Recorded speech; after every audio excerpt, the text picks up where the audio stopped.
దేవుడు మనతో మాట్లాడలాగా, నువ్వు నాతో మాట్లాడితే నా జీవితం బాగుపడింది, నువ్వు నాతో మాట్లాడితే నా జీవితం స్థిరపడుతుంది.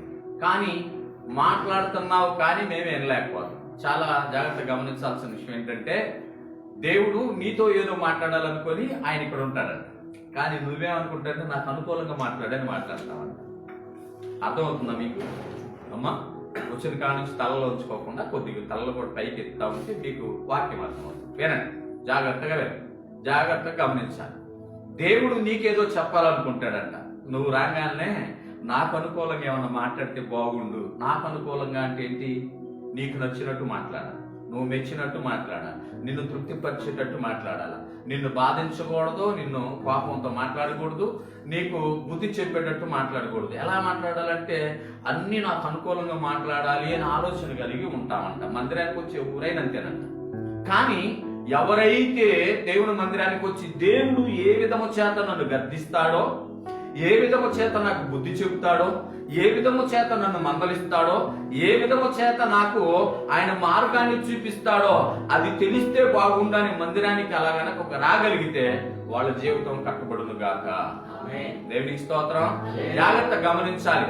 నువ్వు మాట్లాడితే నేను వింటానయ్యా అనగలిగిన భక్తి కనుక ఉంటే జీవితం బాగుపడింది. అంతేగాని అంత కాకుండా నేను చెప్పింది నువ్వు చెయ్యే అంటే ఆయన చేస్తాడు, కాదన్నాడు, కానీ భరిస్తున్నాడు. ఆయన జాగ్రత్త గమనిస్తే ఇష్టం కాదని భరిస్తున్నాడు. జాగ్రత్త గమనిస్తే వాక్య భాగంలోకి వెళ్లే ముందు మీకు కొన్ని మాటలు చెప్పాలని ఆశ కలిగి ఉన్నాను. ప్రతి మానవుడికి ఒక అలవాటు ఉంటుంది, అవునా కాదు? ఒక కుటుంబంలో ఒకళ్ళకి ఒక అలవాటు, ఐక్యత రెండు ఉంటాయి. అలవాటు ఐక్యత. జాగ్రత్తగా ఈ మాటలు వినాలి. వాక్యం మీరు పద్దాకులు వింటానే ఉన్నారు, కాదనట్లేదు. వాక్యము మరి మీతో ఏం మాట్లాడుతుంటే మీ జీవితాలు ఎలాగవుతుందో నాకు తెలియదు, కానీ జాగ్రత్తగా ఈ మాటను గమనించగలిగితే మొదట ఇంట్లోనైనా సంఘంలోనైనా ఏముండాలా? ఐక్యత ఉండాలా. అప్పుడేమవుతుంది? అలవాటు వచ్చింది. అలవాటు ఐక్యత రెండు ఉంటే పని అవుతా ఉంటది. ప్రియులారా, జాగ్రత్తగా గమనించండి. భార్య తన భర్తకి ఒక అలవాటు చొప్పున, మా ఆయనకి ఇది ఇష్టం, మా ఆయన రంగాల్లో ఇది పెట్టాలి, మా ఆయన రంగాల్లో నీళ్లు తోడాలి, మా ఆయన రంగాలనే టవల్ ఇయ్యాలి, మా ఆయన రంగాలనే లుంగి ఇయ్యాలి, అలవాటు. జాగ్రత్తగా గమనించండి. అదే భర్త భార్యకి వచ్చేటప్పుడు ఏదన్నా తేటం అలవాటు. ఒక్కొక్కటి ఒట్టి చేతులతో వస్తాడు, అలాంటాడు, అది అలవాటే, దరిద్రపు అలవాటు. జాగ్రత్తగా గమనించగలిగితే ఒక్కొక్క తల్లి భర్త వస్తే నీళ్ళు ఇవ్వదు, చెంది ఇవ్వదు, లుంగి ఇవ్వదు, అన్నం కూడా పెట్టదు, అదొక అలవాటు, ఇది అలవాటే, దరిద్రం. జాగ్రత్తగా గమనించగలిగితే ఎక్కడ మనం ఉన్నామో గమనించాలి. ఇది అలవాటు. ఒకళ్ళకి టెన్షన్ గా ఉద్యోగానికి వెళ్తాం అలవాటు. నేను ఎవరిని ఉద్దేశించి మాట్లాడలేదు. టయానికి ఎవరేమైనా ఉద్యోగానికి వెళ్ళాలి, టయానికి కాలేజీకి వెళ్ళాలి, టయానికి కొట్టు తీయాలి, టయానికి పొలం వెళ్ళాలి, టయానికి పని చేయాలి. అలవాటు చొప్పున ఎన్ని పనులున్నా అలవాటు చొప్పున చేయగలిగిన మనము ఏ రీతిగా ఉన్నామో అలవాటు అంటే ఆ పనిలో నీకు ఐక్యత ఉంది. జాగ్రత్తగా గమనించాల్సిన విషయం ఇది. ఆ పనిలో నీకు ఐక్యత ఉంది. అలవాటు చొప్పున ఐక్యతను పెంచుకుని ఆ పనిలో ఆ పని నీవు మమేకమై ముందుకెళ్తా ఉన్నారు జీవితంలో. జాగ్రత్త, మంచిది, వెళ్ళండి, తప్పు లేదు. కానీ జాగ్రత్తగా ఈ విషయాన్ని గమనించగలిగితే ప్రతి వారికి కూడా నీ అలవాటు నీ ఇంటి వరకేనా? నీ అలవాటు నీ వ్యాపారం వరకేనా? నీ అలవాటు నీ ఉద్యోగం వరకేనా? నీ అలవాటు నీ చదువు వరకేనా? నీ అలవాటు నీ పొలం పని వరకేనా? నీ అలవాటు అనేది, నీ ఐక్యత అనేది ఒక దానితోనే మమేకమై నడుస్తా ఉంటే నువ్వు ఖచ్చితంగా, నేను సేవకుడిగా చెప్తున్నా, ఎక్కడ పడేసిన గొంగళి అక్కడే ఉండిద్ది. దీనిలో మొహమాటం ఏం లేదు. నీ అలవాటు నీ ఐక్యత ఎవరితో?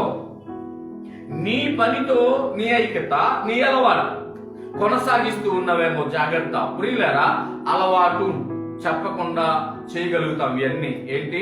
పొద్దున్నే లేగానే స్త్రీ చీపురు తీసుకొని ముందు ఊడవలసిందే, బట్టలు తీయాల్సిందే, అంటులు తోమాల్సిందే, అన్నం కూర ఉండాల్సిందే.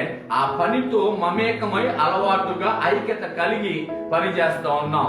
పురుషుడు లక్షణంగా పురుషుడు కొనసాగిస్తూ ఉన్నాడు. పర్వాలేదు, మంచిదే, ఎవరైనా చేసుకోవాల్సిందే. కానీ ఏ అలవాటు చొప్పున మనం ముందుకెళ్ళాలి అని అంటే ఖచ్చితంగా క్రీస్తులో ఐక్యత కలిగిన వారమై ఉండాలి. సంఘానికి ఐక్యత కలిగిన వారమై ఉండాలి. సేవకునికులతో ఐక్యత కలిగిన వారమై ఉండాలి. ప్రియులారా, 2000 మనం ఈ మందిరం కట్టి చెన్నాళ్ళు అవుతుంది, 3 సంవత్సరాలు దాటిందా? రైట్, జాగ్రత్తగా వినండి. 2000 సంవత్సరంలో కట్టించాము, ఇది 2020లో కట్టించామా? జాగ్రత్తగా గమనిస్తే అప్పటి నుంచి మనము దేవుని మందిర పనిలో కంటిన్యూగా కొనసాగుతూనే ఉన్నాం. జాగ్రత్తగా వినండి. అలవాటు అనే దాని గురించి చెప్పిన తర్వాత మాట్లాడతా. ప్రియులారా, రాత్రి కాల సమయంలో నేను ముట్లూరు ప్రార్థనకి వెళ్ళాను. ముట్లూరులో చాలా గ్రాండ్ గా బాగా జరిగింది. కొంతమంది సేవకులతో నాకు కూడా అవకాశం వచ్చింది, వాక్యం చెప్పాను. అయితే అక్కడ నేను గమనించాను. అక్కడ గమనించిన ప్రతిదీ నేను మీకు ఎందుకు చెబుతానంటే, ఇప్పుడు ఉదాహరణకి గాంధీ ఉన్నాడు అనుకోండి. గాంధీ ఉదాహరణ తీసుకుంటారా తీసుకోరా? ఒక చెడ్డ పని చేసినోడు ఉన్నాడు గాడ్సే అనుకోండి, అతన్ని కూడా తీసుకుంటారా లేదా? ఎందుకు తీసుకుంటారు అతన్ని? ఇలా ఉండకూడదు, ఇలా ఉండాలి. అవునా కాదు? ఇప్పుడు నేను చెప్పే మాటని మీరు జాగ్రత్తగా వినాలి. పురులేరా, వాక్యం అనేది మన జీవితాలను మార్చింది, వాక్యం అనేది మన జీవితాలను బాగు చేసింది, కరెక్టే. కానీ జరిగిన సంఘటనలు కూడా మనం తెలుసుకోగలిగితే మార్పుకి ఏమన్నా అవకాశం ఉంటుంది అని చూద్దాం. ప్రియుల, రాత్రి నేను వాక్యానికి వెళ్ళినప్పుడు అక్కడ అసలు నేను చూడగానే చాలా స్టన్ అయిపోయిన విషయాలు కొన్ని జరిగినాయి. చాలా ఆశ్చర్యపోయి నాకైతే వాస్తవంగా నేనే కాదు, నాతో పాటు చాలా మంది ఏడ్ చేశారు.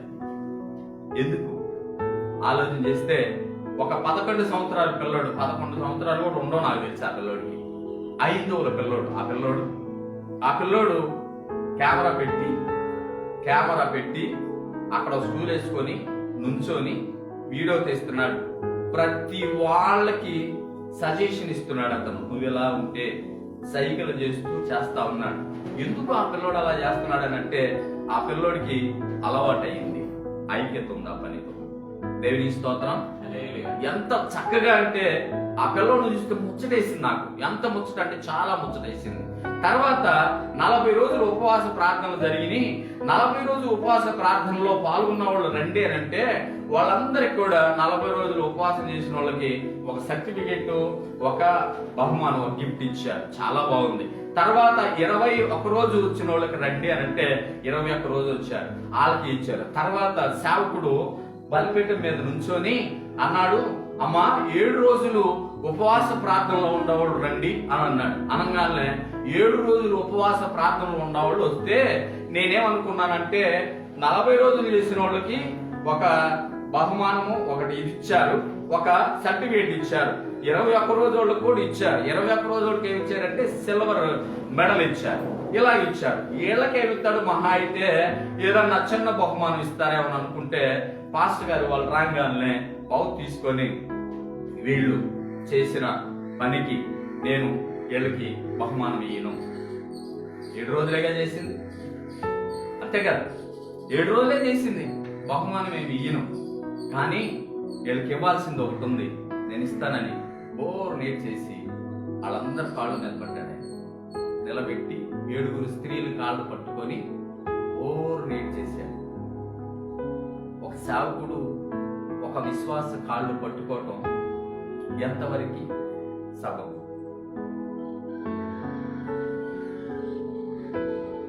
ఎందుకు పట్టుకున్నాడు?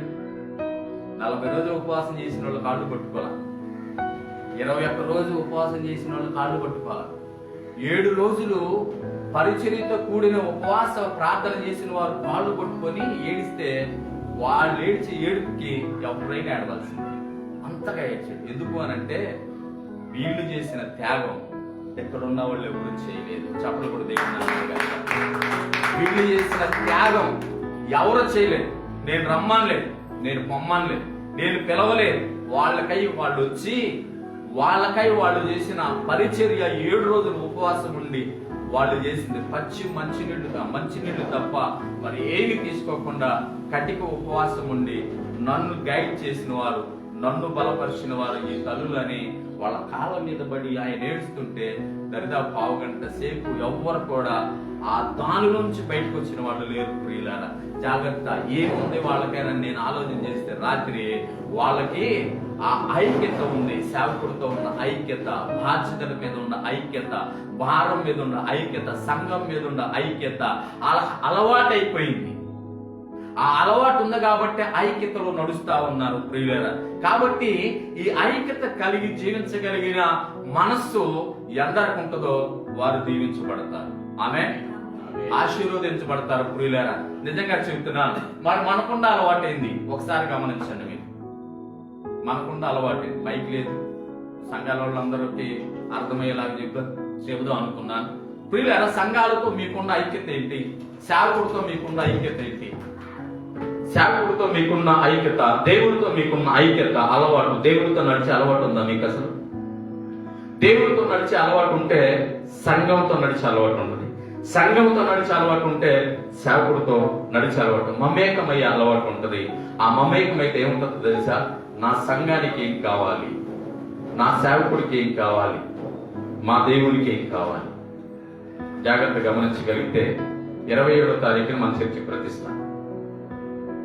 కనీసం అడిగిన క్రైస్తవులు ఇక్కడ, కనీసం అడిగిన విశ్వాసులే. సిగ్గేసింది నాకు.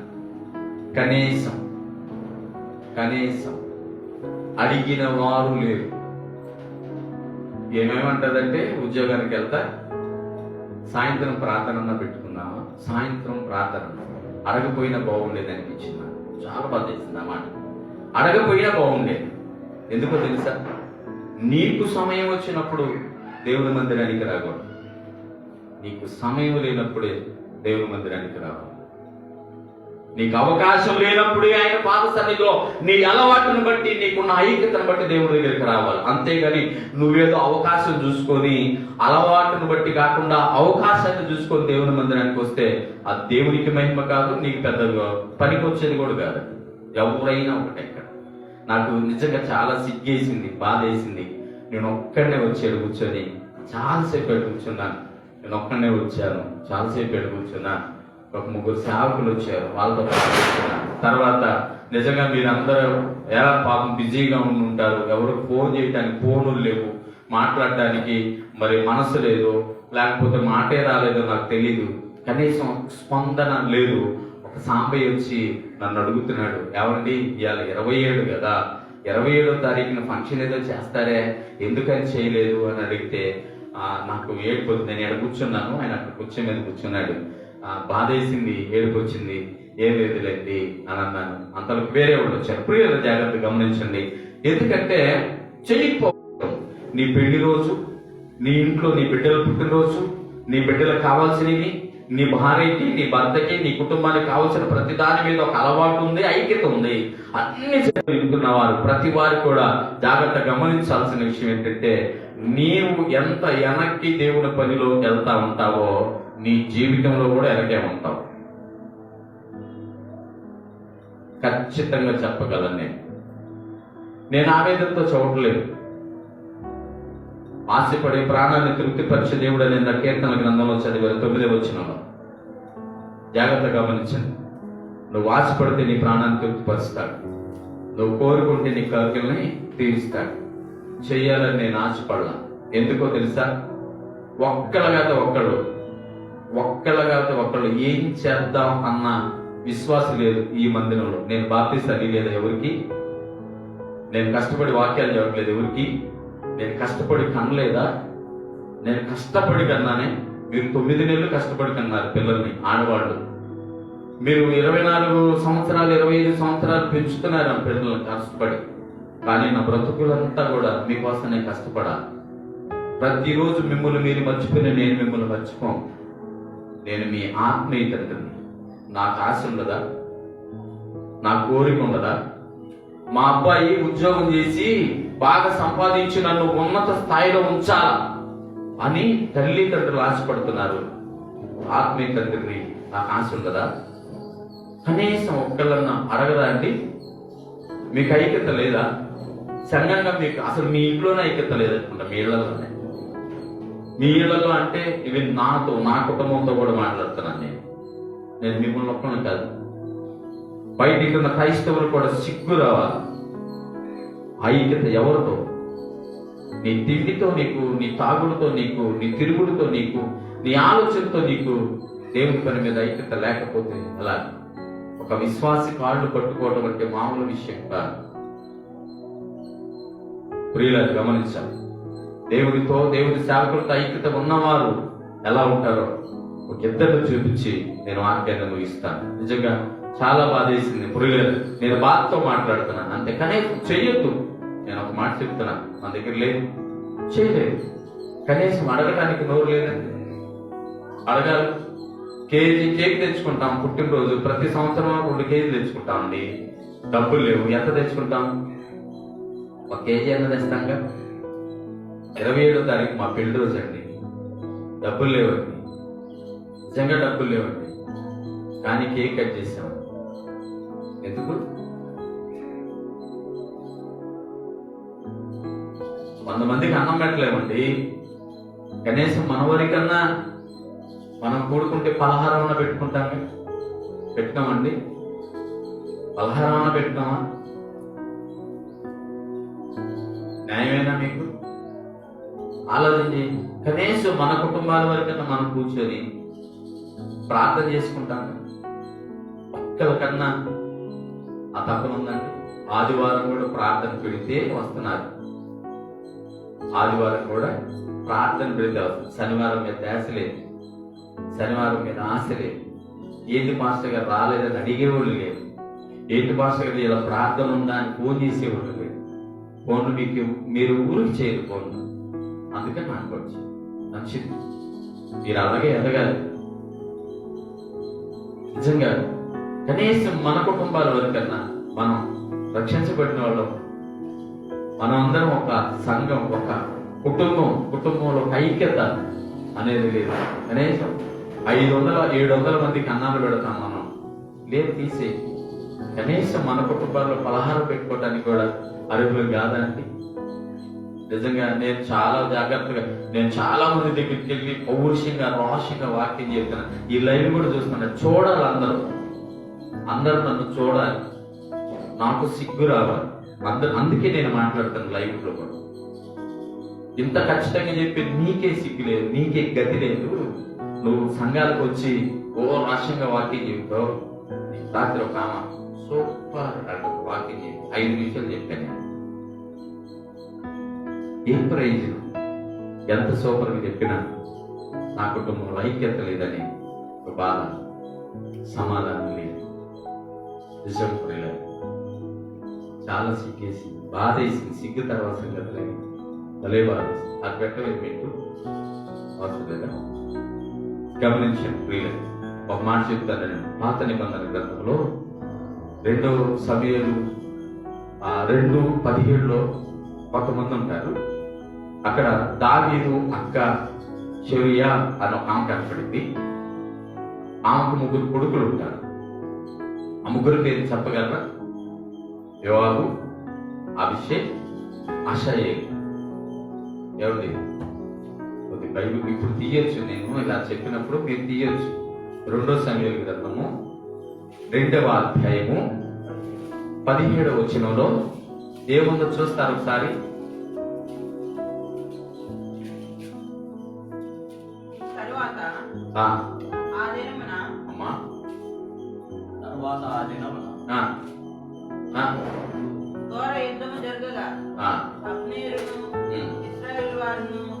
దావీదు సేవకులు ఎదుట నిలవలేకపోయేది.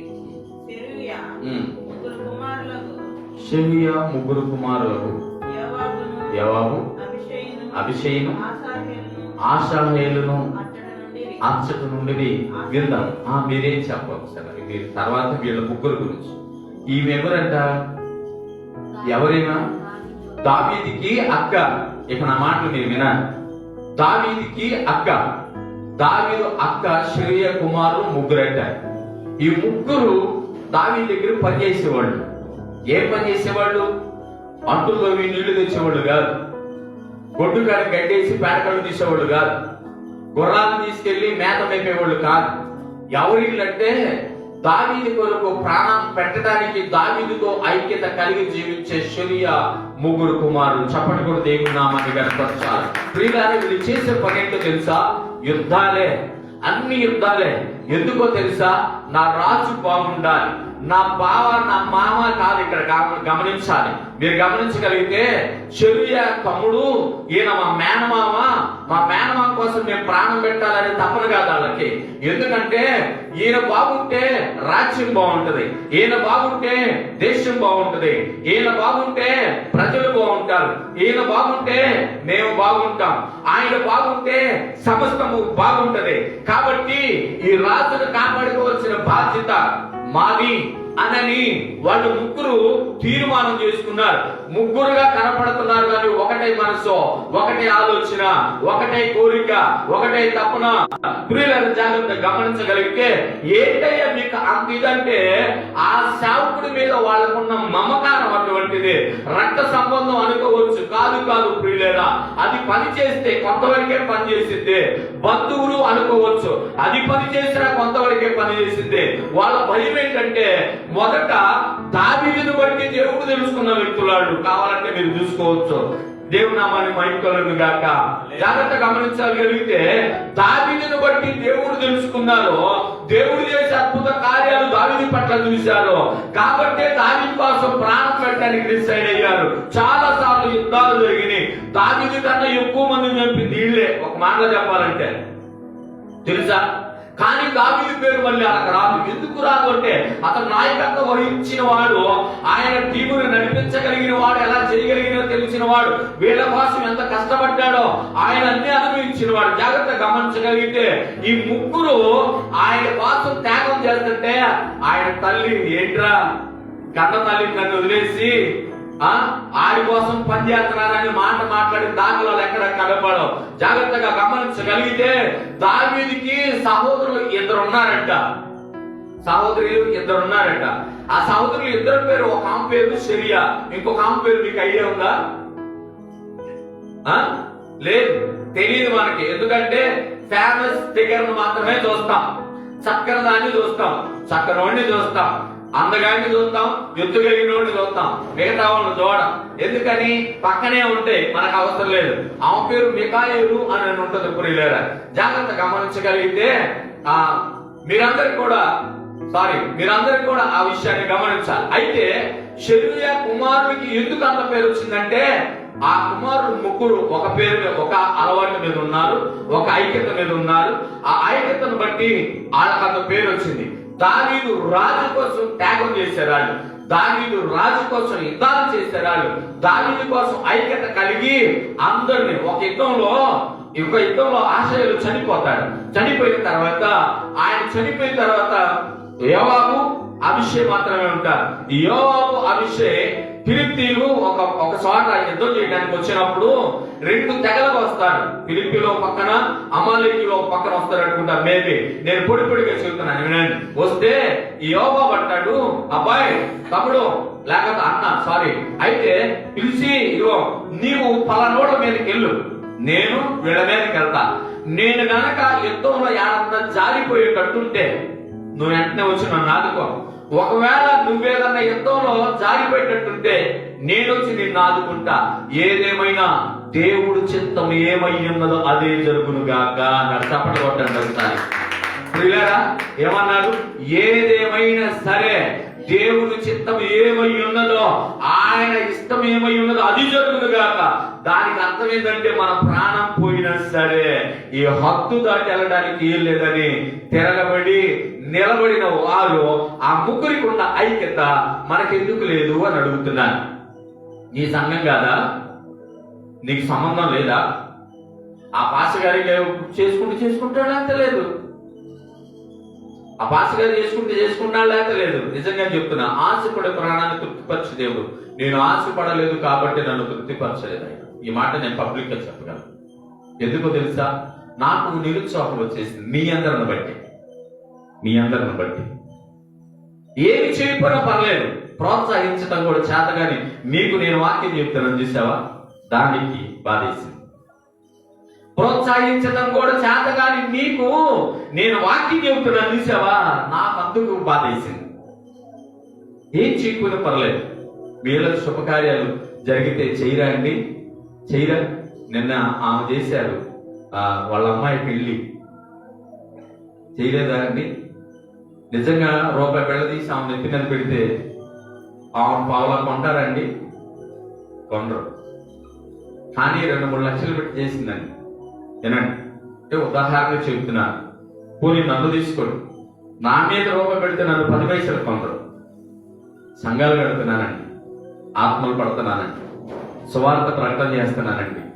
నిజం, మీ అందరికి తెలుసు. అనేక ప్రాంతాల్లో సువార్త ఎందుకు చేస్తున్నాను తెలుసా అండి? నాకు ఆశ ఉందండి, ఆయనతో ఐక్యత ఉందండి. దేవునికి స్తోత్రం. ఏముంది? నాకు ఆశ ఉంది, ఆయనతో ఐక్యత ఉంది.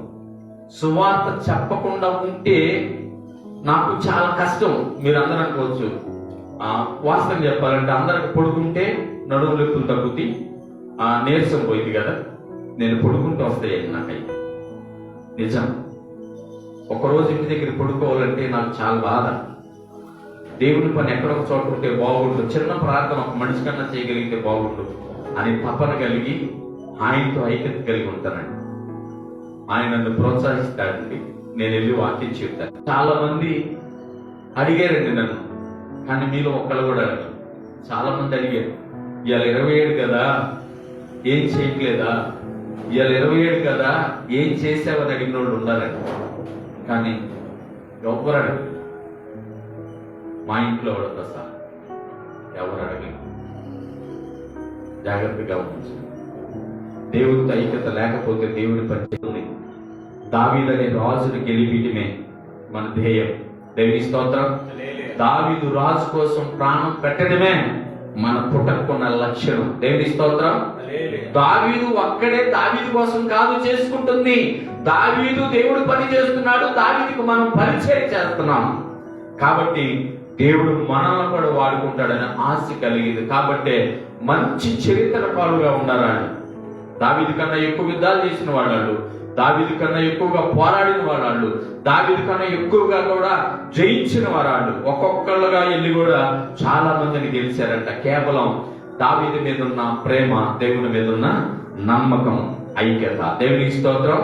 ప్రియులారా, గమనించగలిగితే మనందరి బ్రతుకులు ఏదో ఒక రోజు తెల్లారుతాయి. కానీ తెల్లారే లోపు చేయాల్సిన పనులు చాలా. నీకు అప్పచెప్పాడుగా బాధ్యత, అవునే కదా. నిన్ను నీ తల్లిదండ్రులు కన్నారు, కన్న తర్వాత వాళ్ళు పెంచాలి, అది బాధ్యత. పెంచిన తర్వాత పెళ్లి చేయాలి, అది బాధ్యత. పెంచిన తర్వాత పెళ్లి చేసిన నీకు ఒక బాధ్యత ఏర్పడింది. నీకు ఒక భార్య, నీ భార్యకి నువ్వు మరలా బిడ్డల కంటే వాళ్ళు పెంచే బాధ్యత నీకు. అంటే ప్రతిదీ ఐక్యతతో కూడిన అలవాటు ఉంది. మరి నీకు ఇన్ని ఇస్తున్న దేవుడి పనిలో నీకు అలవాటు లేకపోవడం దౌర్భాగ్యం. నడవటం అలవాటు లేదు, దేవునితో ఐక్యత లేదు. నేను ఖచ్చితంగా చెప్పగలను, మీలో ఎవరైనా నేను ఈ మాట అన్నానని నేను చెప్పను. నేను ఆ రోజు ఇక్కడికి వచ్చి తర్వాత బజార్కి వెళ్ళి యోనాథాన్ గారిని కలిశాను. యోనాథాన్ గారిని కలిస్తే ఆయన అంటున్నాడు, అప్పుడు టైం 2-2:30 అయింది అనుకుంటా. అప్పుడు అంటున్నాడు, మాస్టర్ గారు ఇలా 27 కదా ఏంది అన్నాడు. ఏమో ఒక ఇల్లు కట్టిస్తే తింటానని తీసుకుని వెళ్ళిపోయాను. మళ్ళీ కాలువ కట్ట దాకా వెళ్ళానండి. కాలువ కట్ట దాకా వెళ్ళాను, మనసేను బాగలేదు. మళ్ళీ వచ్చాను, కాలువ తీసుకున్నాను, ఇక్కడ మోకాళ్ళు వేసాను, ప్రార్థన చేశాను. జేబులు చిల్లిగా అవ్వలేదని నేను నమ్మండి నమ్మకం. లైవ్ లో వింటున్నారు అందరు కూడా, నేను అబద్ధం చెప్పను, నాకు అసలు అలవాటు చిల్లిగా అవ్వలేదు. జేబులో దానిలో సందపెట్లో పచ్చగా యోనాథాన్ గారు వేసి నేర్చుకుంటా ఎన్ని 10 రూపాయల బిళ్ళలు, 5 రూపాయల బిళ్ళలు ఆయన వేసేది. అయ్యో చాలా అన్నీ ఉన్నాయి, తీసుకొని జేబులో వేసుకున్నా. ఎందుకో తెలుసా, ఆయన ఎక్కువ డబ్బులు లేవు మనకి. ఆ టైంలో నేను మీ ఇంటి ముందు ఇవ్వండి అయిపోయాను. మీరు ఎంతమంది ఇంట్లో ఉన్నారో కూడా తెలియదు నాకు. 2-3 సార్లు బట్టి ఆడే అయిపోయాను, ఎవరు కనపడట్లేదు. సర్లే అని చెప్పి ఇక్కడికి వచ్చాను. తర్వాత ప్రభావం తగ్గ పిలిచి కాఫీ ఇచ్చి ప్రార్థన చేయించుకొని కానికి ఇచ్చేటప్పుడు ప్రార్థనలో నవ్వుకున్నా. నేను అల్ప సంతోషినండి. దేవుని స్తోత్రం. దేవుడు ఆశపడే ప్రాణాన్ని తృప్తిపరుస్తాడన్నాను కదా. ఆయనకి లేవయ్యాని ఆశపడ్డాను, కానీ ఇది చేయాలని ఆశపడలేదు. జాగ్రత్త గమనించగలిగితే నీ నడవడిక, నీ నడక నీ ఐక్యత, నీ అలవాటు ఎవరితో? జాగ్రత్తగా మనకి బైబిల్ అంతా చెబుతుంది. ఎందుకంటే కొంతమంది అంట తన పనిని తన దేవుడికి చేసుకుంటారంట, ఇతర చదువునే దేవుడికి చేసుకుంటున్నాడేమో. అలవాటు అంటే చెప్పకుండా చేసేదే అలవాటు. ఒక మాట చెప్తాను, నాకు ఒక అలవాటు. మా ఇంట్లో ఫ్యాన్లు ఆపేది నేనే, మా ఇంట్లో లైట్లు ఆపేది నేనే. నా అలవాటు గురించి చెబుతాను, ఇతరుల గురించి చెప్పట్లేదు. నేను అదే అలవాటు ఎక్కడికి వెళ్ళినా, మీ ఇళ్ళకి వచ్చినా సరే, లైట్ ఆపండి, ఫ్యాన్ ఆపండి, ఆపకపోతే ఆపగలను నేను. అలవాటుతో ఐక్యత కలిగి నడుస్తున్నాను నేను. అది తప్పుగా వ్యర్థపరచడం ఇష్టం లేని అలవాటు.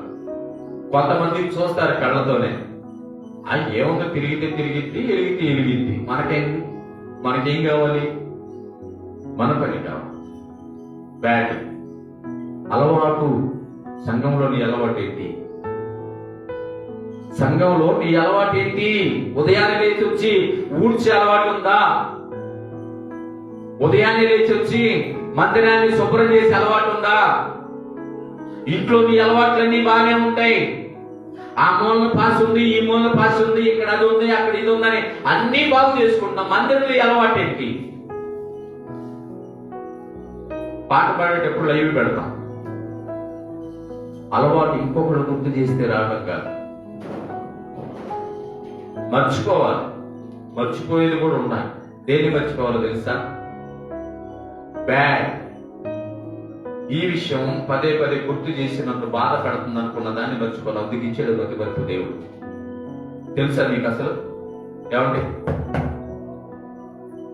భర్త భార్య తిట్టాడు, నా భర్త తిట్టింది నా మంచిగా మర్చిపోతే కాపం బాగా సాగింది. నువ్వు ఎందుకు తిట్టాలి అని ఆయన ఎదురు తిరిగితే అది గుర్తు పెట్టుకోవాల్సింది గుర్తు పెట్టుకోవట్లే. మనం గుర్తు పెట్టుకోని గుర్తు పెట్టుకుంటున్నాం. జీవితం, మానవ జీవితం ఇది మనమే కదా, అందరూ అలాగే ఇచ్చారు.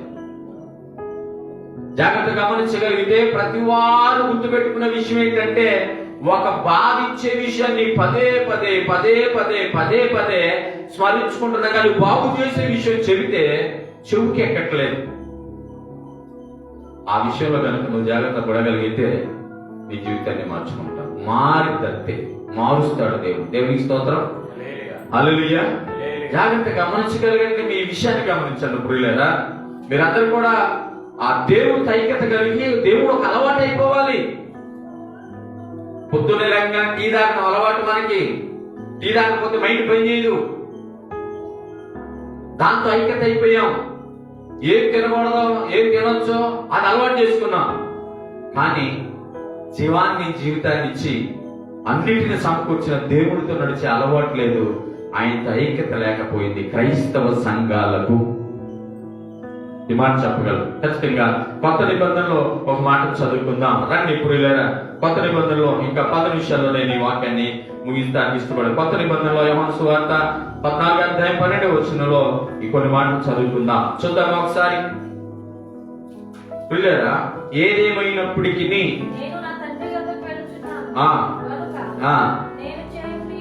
నేను చేయు క్రియలు నా యందు విశ్వాసముంచు వారు చేయును. మరీ గొప్పయు అతడు చేయనని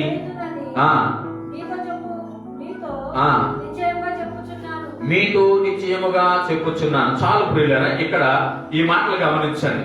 ఈ మాటలు మాట్లాడుతుంది ఎవరు? ప్రభువైన యేసుక్రీస్తు మాట్లాడుతున్నాడు. నెమ్మదిగా ఈ మాటల్ని పరీక్ష చేద్దాం. ఏమంటున్నాడు? నేను నా తండ్రి యొద్దకు వెళుచున్నాను గనుక నేను చేయు క్రియలు ఒకటి ఆగండి. ఏంటంట? ఎక్కడికి వెళ్తున్నాను? నేను తండ్రి దగ్గరికి వెళ్తున్నా. ఇప్పుడు నా యందు విశ్వాసం ఉంచువారు నేను చేయు క్రియలు చేయును గాక అన్నాడు. వారును చేయును గాక. జాగ్రత్తగా గమనించండి ప్రియులారా. ఇప్పుడు సర్వ అధికారము కలిగిన సర్వశక్తి మంతుడు భూమి మీదకి వచ్చి ఆయన చేయాల్సినవన్నీ చేసి ఆయన కొంత నమ్మకం కలిగి కొంతమందికి బాధ్యత అప్పచెప్తూ ఉన్నాడు. అప్పచెప్తూ అంటున్నాడు, నేను వెళ్తున్నాను అబ్బాయి, నేను వెళ్తున్నాను కాబట్టి నా యందు విశ్వాసం ఉంచు వారు కూడా ఇది చేస్తారు. ఇంకో మాట చెప్పాలంటే నాకన్నా ఎక్కువ కూడా చేస్తారు అని చెప్తున్నాడు. ఇప్పుడు నాకన్నా ఎక్కువ చేస్తారు, నాకులాగా చేస్తారని ఎవరికి చెప్తారు? ఎవరు చెప్తారు? నమ్మకం కలిగిన వాళ్ళు చెప్తారు. ఇప్పుడు ప్రభాకర్ అనేవాడు పోతే ఈ సంఘాన్ని నడిపేది ఎవరు? నేను ఎవరు కప్ప చెప్పాలి? మీరు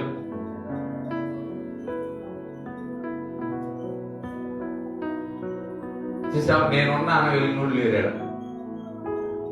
నేను అందరిని అంటాను, ఈ సంఘం ఎంతమందిని తయారు చేస్తున్నాడు ఆయన, ఒక సేవకుడిని తయారు చేయలేకపోయాడు అని చెప్తా ఉంటా కొన్ని చోట్ల.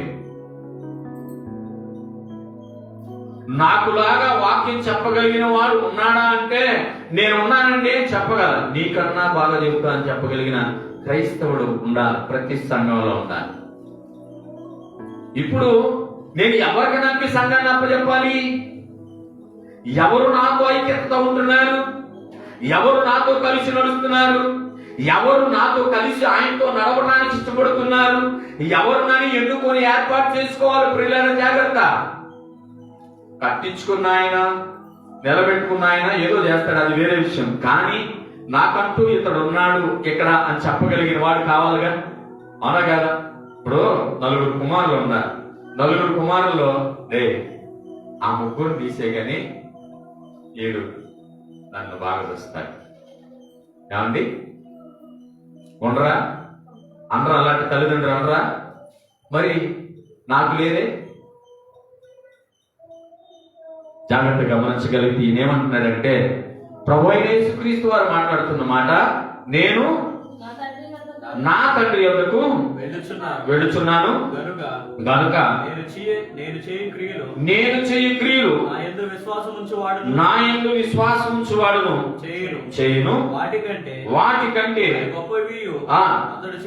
చేయనని మీతో నిశ్చయముగా చెప్పుచున్నాను. జాగ్రత్త గమనించగలిగితే ఇప్పుడు ప్రభువైన యేసుక్రీస్తు వారు మళ్ళేమంటున్నాడంటే, నాకన్నా ఎక్కువగా, వాటికన్నా ఎక్కువగా అన్నాడు. ఇప్పుడు ఎవరు చేశారు ఆయన కన్నా ఎక్కువగా? ఏం చేశారు?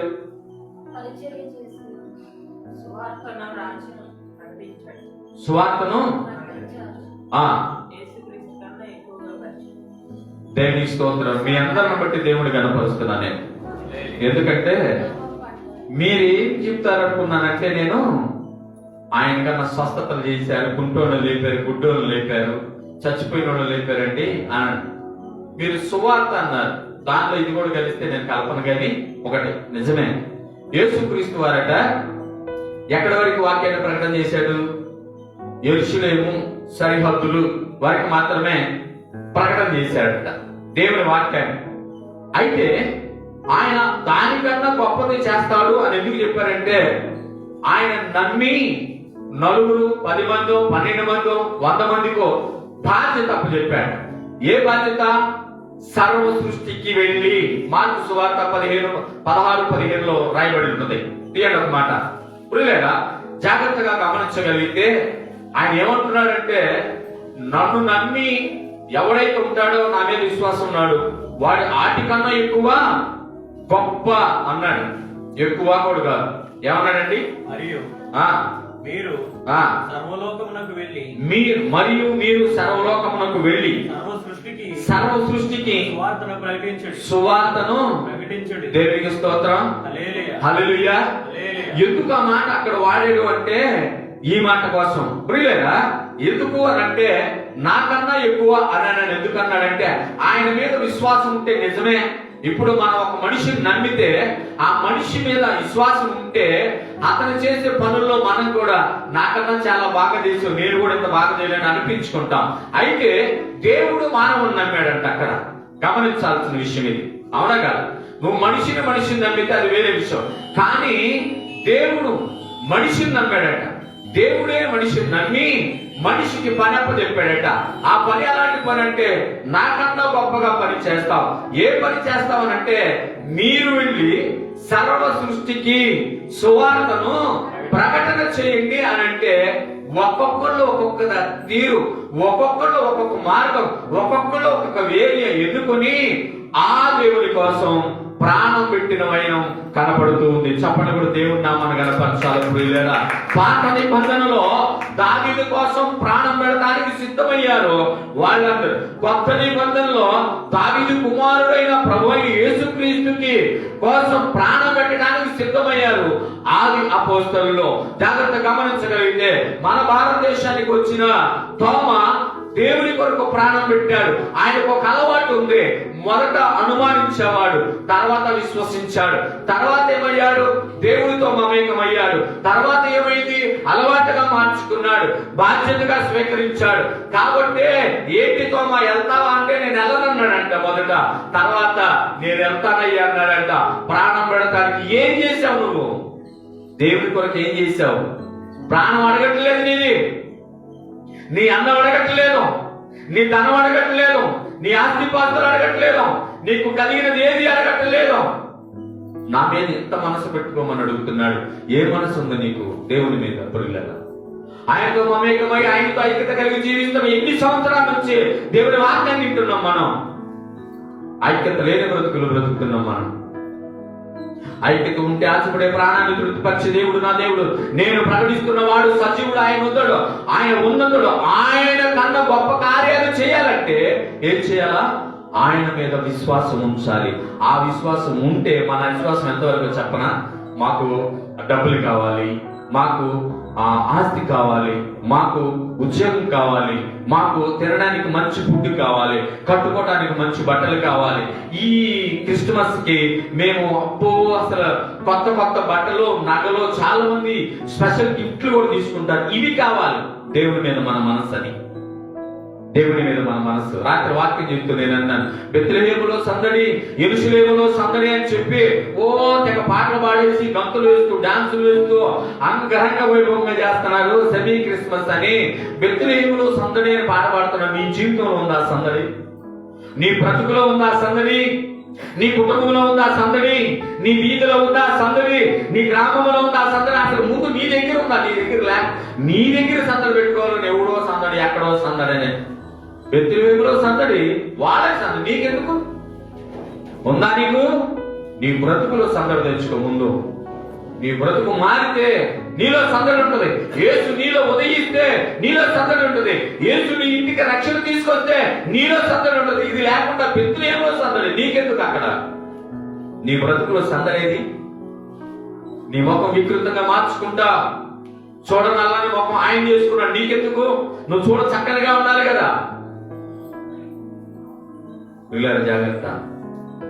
మన బ్రతుకులో సందడి ఉండాలి. ముందు మన బ్రతుకులో ఉద్యోగం ఉండాలి, ఉత్సాహం ఉండాలి. యేసు మనలో ఉదయిస్తే అవి జరుగుతాయి. అందుకే ఆయన నాయందు విశ్వాసం వచ్చిన వాడు వాటికన్నా గొప్పగా చేయను, నాకన్నా గొప్పగా చేయను ఎందుకు చెప్పాడంటే, సర్వ సృష్టికి వెళ్ళండి, సువార్తను ప్రకటన చేయండి అందుకు అన్నాడు ఆయన. అంతేగాని స్వస్థపరుస్తారు మీరు, చచ్చినోళ్ళు లేపుతారు మీరు, నాకన్నా ఎక్కువ లేపుతారు. దావీదు మించిన యుద్ధం చేసిన వాడు లేడు, యేసుక్రీస్తును మించిన పరిచర్య చేసిన వాడు లేడు. ఏ పరిచర్య చేశాడు? స్వస్థపరిచిన వాడు లేడు.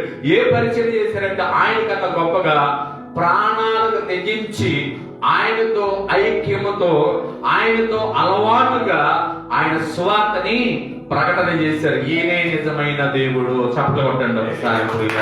ఈయన నిజమైన దేవుడు.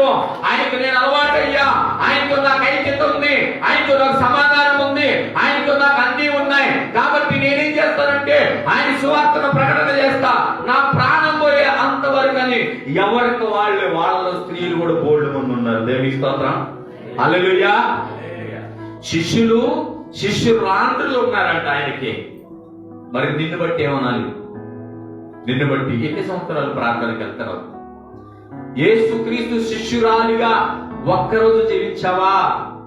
యేసుక్రీస్తు శిష్యుడిగా ఒక్కసారి జీవించావా? ఆలోచించే ప్రియులారా, ఆయనకు నీకు ఐక్యత ఉందా లేదా?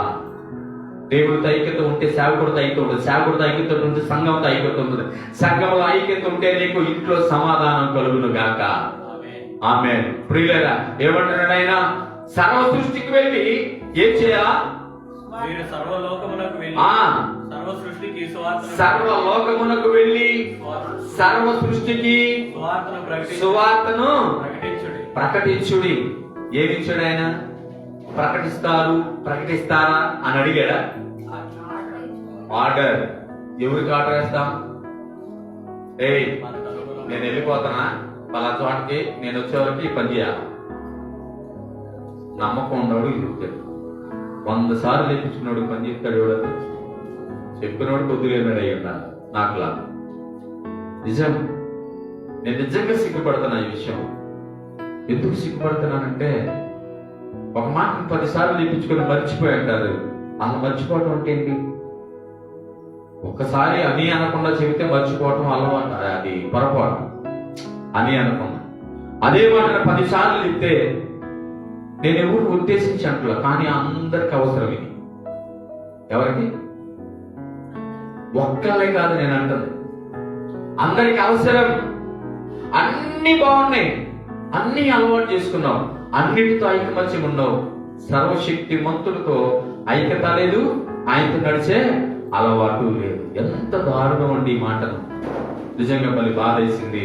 ప్రియులారా, జాగ్రత్తగా గమనించగలిగితే ఆ సేవకుడు నిజంగా నిన్న ఆ సంఘానికి వెళ్తే వాళ్ళు చేసిన ఆ పనిని వాళ్ళు అలవాటు చేసుకున్నారు. సంఘంతో ఐక్యత, సేవకుడితో ఐక్యత, దేవునితో ఐక్యత, దేవుని పని అలవాటు. కాబట్టి మన జీవితాల్లో ఏముంది? సువార్త ప్రకటించాలనే నా కోరిక, నా తపన. నిజమేనండి.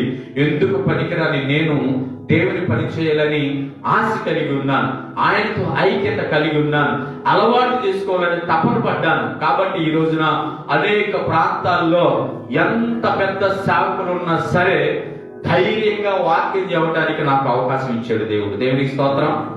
ఎందుకో తెలుసా?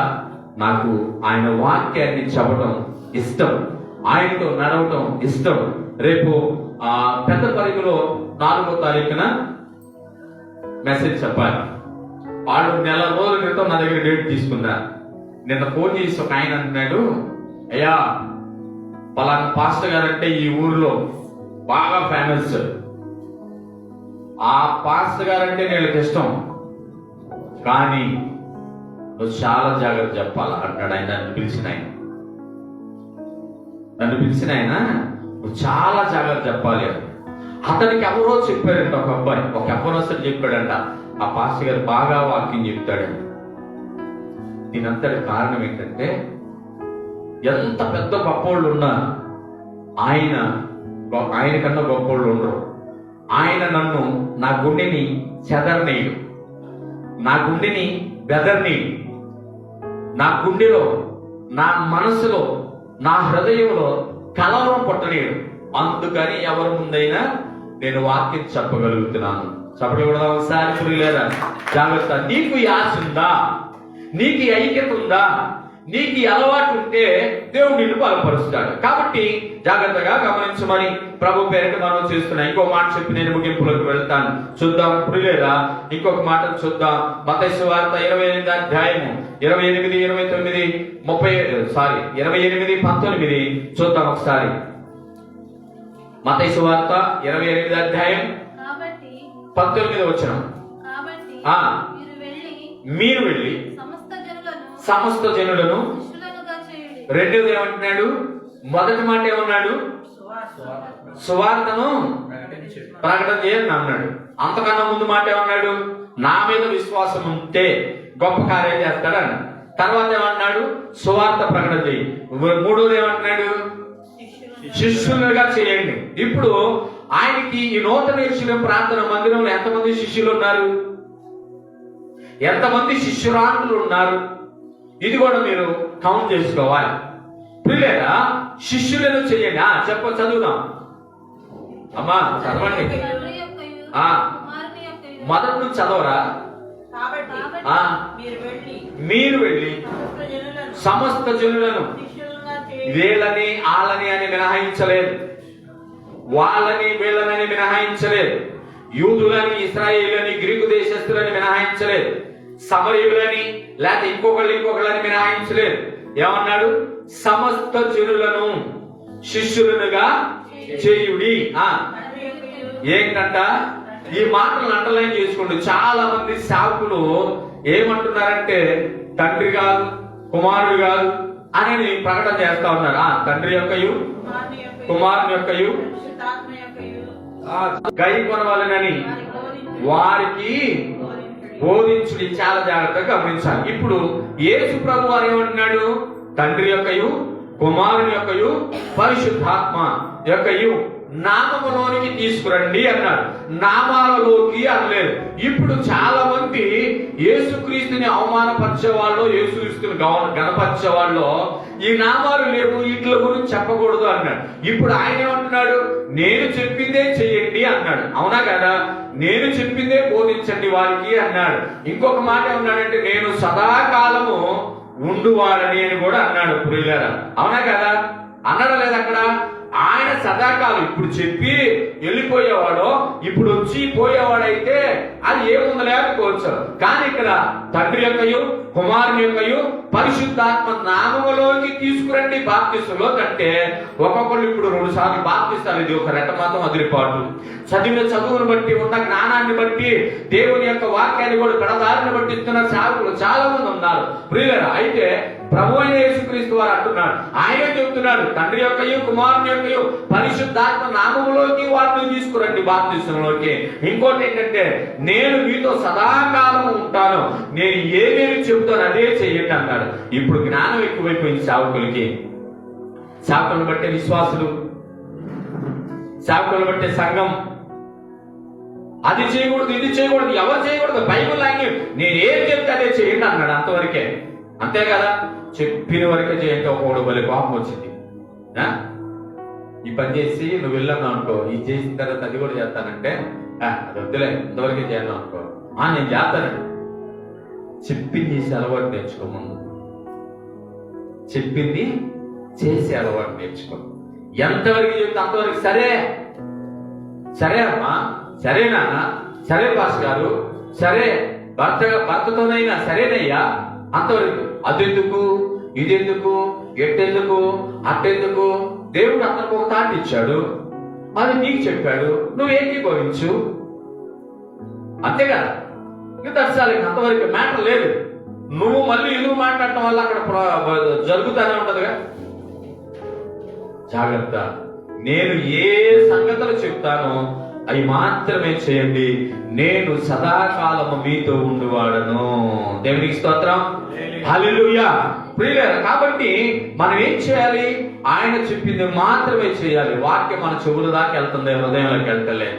వాక్యం మన చెవుల దాకా వెళ్తుంది, మన మైండ్ లోకి ఎక్కట్లేదు. అందుకే మనం ఏంటంటే ఈ వారం ఇక్కడ వాక్యం విని ఆ గడప దాటంగా మర్చిపోయి తర్వాత ఏం జరుగుతుందో తెలియదు. మళ్ళీ ఆదివారం వస్తే ఇలా ఆదివారం మైకులు మోగుతున్నాయి, లేకపోతే రేపు ఆదివారం మైకులు మోగుతున్నాయి, శనివారం ఇలా గుర్తు పెట్టుకుంటున్నారు. కానీ ఈ వారం అంతా ఈ వాక్యాన్ని ధ్యానం చేసి పాస్టర్ గారు నేను పలానా వాక్యాన్ని ధ్యానం చేశానని నేను చెప్పగలిగిన విశ్వాసి క్రైస్తవులు లేరు సంఘాలలో. గమనించి వెళితే ఎవరితో నీ ఐక్యత అయిపోయింది? ఈ ఆదివారం ఎంతవరకు అయిపోయింది? కెళ్ళగానే మనం చేయాల్సిన మనం ఏది ఆపేది లేదు, అవి కూడా చేస్తాం అన్ని ఒక అలవాటు ప్రకారం. కానీ దేవుడితో నడిచే అలవాటు, ఐక్యత లేకపోతే జీవితం ఎప్పటికీ ముందుకి కొనసాగదు. బతకొచ్చు బాగానే, సంపాదించవచ్చు బాగానే, కానీ పేక మేడలని లేఖనాలు చెప్తున్నాయి. దేవుని వాక్యాన్ని ప్రకటించేవారు నిజంగా వారు చేసిన త్యాగం. ఎవరు చేసిన త్యాగం? పాత నిబంధనలో ఆ దావీదుకి అడ్డుగా నిలబడింది చేసిన వారి త్యాగాలు. కొత్త నిబంధనలో దేవుడు చెప్పిన మాటలు, యేసుక్రీస్తు వారు చెప్పిన మాటలు, చేసిన త్యాగాలు అద్భుతం, అమోఘం. అవి వర్ణించలేము, వివరించలేము కదా. ఏదైనా ఒక సమస్య వస్తే నిలబడటం కష్టం నీకు. ఏదైనా ఒక సమస్య వస్తే ఎదురుగా మా పాస్టర్ గారికి ఎదురు ముందు నేను ఉండా, ఆ సమస్యను దాటాలని నిలబడటం కష్టం నీకు.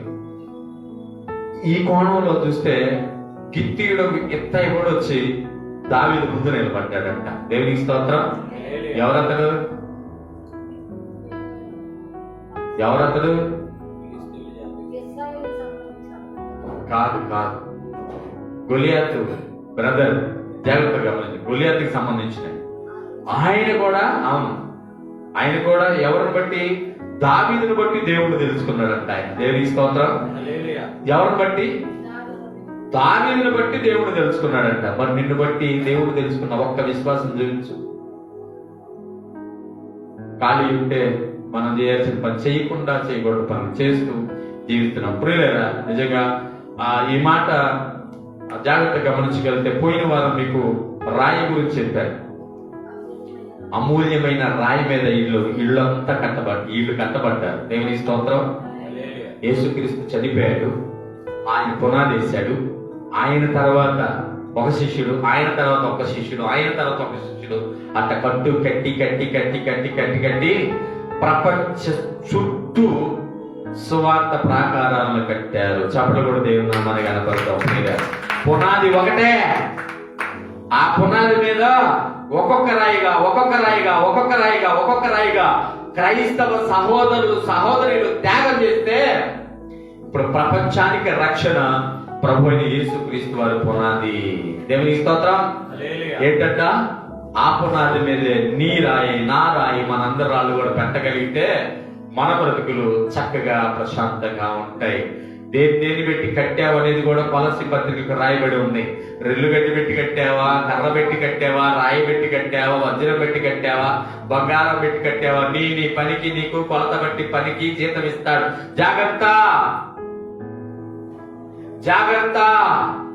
నీ ఆలోచన బట్టి నీకు జీతం వచ్చింది, నీ నడవడికను బట్టి నీకు జీతం వచ్చింది, నీ ప్రవర్తన బట్టి నీకు జీతం వచ్చింది, నీ ప్రార్థన బట్టి నీకు జీతం వచ్చింది, నీ విశ్వాసాన్ని బట్టి నీకు జీతం వచ్చింది, నీ అలవాట్లను బట్టి నీకు జీతం వచ్చింది, నీ ఐక్యతను బట్టి నీకు జీతం వచ్చింది, సంఘంలో నీకుండా కట్టడను బట్టి జీతం వచ్చింది, కుటుంబంలో నీకుండా ఆ ఒక ఐక్యతను బట్టి జీతం వచ్చింది. దేనిని బట్టి అని అంటే జాగ్రత్తగా గమనించగలిగితే నువ్వు కట్టే ప్రతిదీ నీకు లెక్క చెబుతుంది. నీకే నువ్వు కట్టేదే చెప్తుంది. ప్రియులారా, కొలసీల పత్రిక చదువుకోండి మీరు తర్వాత ఇళ్ళకెళ్ళి. దేని పెట్టి కడతావో అది ఎంత గట్టిగా ఉంటుందో ఆ గట్టిగా ఉండదాన్ని బట్టి నీకు జీతం. వాని క్రియలను బట్టి వాని పనిని బట్టి వానికి జీతం. ఇప్పుడు చెప్పు, సంఘములో నీ పని ఏంటి తెలుసుకోగలిగితే మంచిది. ఒకటి మాత్రం చెప్పగలను, పదే చెప్తున్నాను వినండి. మొదట దేవునితో ఐక్యత ఉంటే రెండోది అలవాటు ఉంటుంది. ఆ అలవాటు ఐక్యత నీ జీవితాన్ని, నా జీవితాన్ని, మన జీవితాన్ని బాధ. నేను ఆశించింది ప్రతిదీ ఐక్యతతో, ఆశతో, అలవాటుతో జీవిస్తున్నాం. అందుకే ఆయన తృప్తిపరుస్తున్నాడు. ఇంకో మాట చెప్తున్నాను ప్రియులారా, డిసైడ్ చేయబడిన మాట. ఎందుకంటే నేను ఆశపడుతున్నాను, నా ప్రాణాన్ని తృప్తిపరచు దేవుడు నేను నమ్ముకున్నాను, అలవాటుగా ఆయన మీద ఐక్యత కలిగి ఉన్నాను. కాబట్టి ఎంగ్లాయపాలెం చర్చి 12వ తారీఖున ప్రతిష్ట. స్పందన లేదు, మీరేమి ఇయ్యద్దు, స్పందించండి. హల్లెలూయా. దీన్ని స్పందించడం అంటారు. నేను ఎంకరేజ్ చేయి, ప్రార్థన చేసి మీరేమి ఇయ్యద్దు. నేను అడగను కూడా, ఎవరు అడగను, కానీ చేపిస్తాడు. దేవుని స్తోత్రం. చేపిస్తాడు. ఘనంగా జరిగింది. మీరందరూ రావాలి, కళ్ళతో చూడాలి. జాగ్రత్త గమనించండి. 12వ తారీఖు గురువారం వచ్చింది, ఫిక్స్ అయిపోయింది. నన్ను బలపరచువాని అందే సమస్తమును చేయగలరు. దేవుని స్తోత్రం. కాబట్టి నేను ఆయన గణపరచ విషయంలో రాజీపడను. ఆయనతో విడిగా నేను జీవించలేను. ఆయనతో విడిపోయిన రోజు నేను చచ్చిపోయినట్టు సమానం. అంతే. ఆయనతో విడిపోయిన రోజున నేను చచ్చిన వాడితో సమానం. ఖచ్చితంగా అదే జరిగింది. నా బ్రతుకంతా ఆయనతోనే. కాబట్టి మీరు ఎలా జీవిస్తారో ఆలోచించేయండి. కట్టడతో ఉండండి, ఐక్యతతో ఉండండి, అలవాటుగా ఉండండి. దేవుని పని అలవాటు అయిపోవాలి. ఒక సేవకుడు ఇంకొక విశ్వాసాన్ని పొగుడుతున్నాడు అని అంటే వాళ్ళలో ఏదో కనపడింది, నీలో ఏదో కనపడలేదు. పొగిన వాళ్ళని బట్టి ఆడకుండా జాగ్రత్తగా నేను కూడా దేవుని ఐక్యత ఉండాలా, సంఘం ఐక్యత, సేవకుడితో ఐక్యత ఉండాలా. జీవించగలిగితే దేవుని కొరకు ప్రాణం పెడతావు. ఆ ప్రాణం పెడితే ఆయన చూసుకుంటాడు. నీ ప్రాణం అడగట్లేదు ఆయన, కానీ ప్రాణం పెట్టడం అంటే త్యాగం చేయటం, అంటే చచ్చిపోమని కదా దానికి అర్థం. కాబట్టి ఆలోచించేయండి. కళ్ళు చూసుకుందాం, ప్రార్థన చేసుకుందాం. కృప కలిగిన తండ్రి, మహనీయుడ మహోన్నతుడ, నీ వందనాలు, స్తోత్రం. నీ చిత్తంలో, నీ ఇష్టంలో ప్రభా, అయా ఇది నా ప్రత్యేకించి కొంచెం ప్రభా, ఇదిగో నా తండ్రి బాధతో, ఆవేదనతో నాయనాదిగో నా తండ్రి ప్రభా, అయాదిగో నా తండ్రి మా సంఘంలో జరిగిన వాటిని అయ్యా మేము ధ్యానం చేసుకోవడానికి ప్రభావ మీరు కృప చూపారు. ఏదేమైనప్పటికీ నిజమే నాయన, బోధించి నేను భ్రష్టుడైపోతానేమోనని అపొస్తలుడైన పౌలు తన్ను తాను కూడా బోధించుకునేవాడట. అలాగే మా సంఘంలో ఎప్పుడు మేము చక్కగా బోధించుకుంటూ ఉన్నాం. ఒక్కొక్కసారి మేము కూడా జారిపోతామేమో. మమ్మల్ని మేము మేలు కొలుపుకోవటానికి నాయన, మమ్మల్ని మేము పురుగొలుపుకోవటానికి, మమ్మల్ని మేము మందలించుకోవడానికి, మమ్మల్ని మేము ప్రభా సరి చేసుకోవడానికి మాకు ఒక అవకాశం ఇచ్చారు. అందుకు మీకు వందనాలు ప్రభా. అయా నీ పుట్టుక నెలలో ప్రభా, ప్రత్యేకించి ప్రభా డిసెంబర్ నెల మొదటి దినం మొదటి ఆదివారంలో ఈ రీతిగా మమ్మల్ని హెచ్చరించిన దేవా మీకు వందనాలు ప్రభా. నీ శిష్యులకు పని అప్పచెప్పారు నాయన. అదుగున్న తండ్రి సర్వ సృష్టికి సర్వలోకానికి వెళ్ళి పనిచేశారు నాయన. అలనాడు ప్రభా దావీదు తన యొక్క సహోదరి కొడుకులను నమ్మాడు నాయన. ఆడు కూడా అతనే నమ్మారు, పని చేశారు ప్రభువా. ఇదిగో నా తండ్రి నమ్మకమైన పనివారు కావాలి. మీరు ఎన్నుకునేది కూడా అదే. కాబట్టి ఈ సంఘములు కూడా నమ్మకమైన పనివారిని మీరు లేపుదురు గాక, వారు లేచుదురు గాక. ఈ కార్యాలు జరిగి